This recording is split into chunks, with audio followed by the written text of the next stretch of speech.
J'étais au contraire sensible à ce qui le faisait ressembler au grand leader populaire français. À la différence de la plupart des hommes politiques, qui forcent leur talent pour paraître naturels quand ils vont sur le terrain, lui aimait faire campagne et surtout, il ne semblait pas à côté de la plaque chaque fois qu'il parlait du peuple, autre mot banni du vocabulaire médiatique. Les ouvriers et les employés sont les invisibles de notre société. On n'en parle jamais, on ne les montre jamais. Et pourtant, il n'y a pas de classe sociale plus nombreuse dans notre pays que les ouvriers et les employés.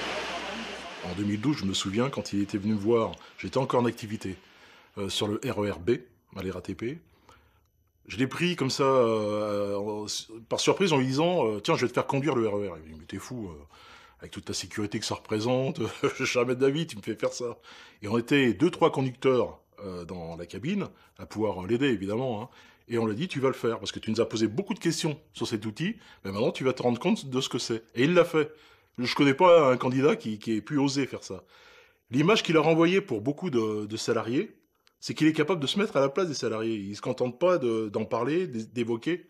Il l'a vécu. Et j'ai vu toute son émotion à ressentir cette sensation que l'on a à conduire un train. Je n'étais pas naïf. Mélenchon voulait plaire à ses interlocuteurs. Mais ses visites répétées dans les usines, chez Fralib, chez Volkswagen ou encore chez ArcelorMittal, symbole de la résistance ouvrière, me semblaient sincères et j'aimais bien la façon dont il était accueilli par ceux qui y travaillaient. Mélenchon, déjà, quand il vient, bon, il prend un mégaphone, il est au portier, il vient voir les salariés, il est au contact des salariés. Il répond toujours présent.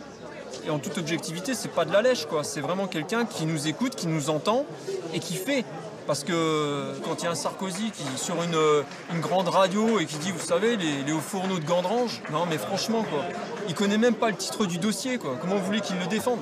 Pour gagner une miette de centimes d'euros pour Volkswagen, on va détruire une masse pareille de capital dans une irresponsabilité sociale totale en renvoyant des gens chez eux qui savent faire des productions de haut niveau technique, tout ça est aberrant. Alors cherchez où est l'erreur, hein. C'est pas l'ouvrier l'erreur, hein. C'est le fric l'erreur.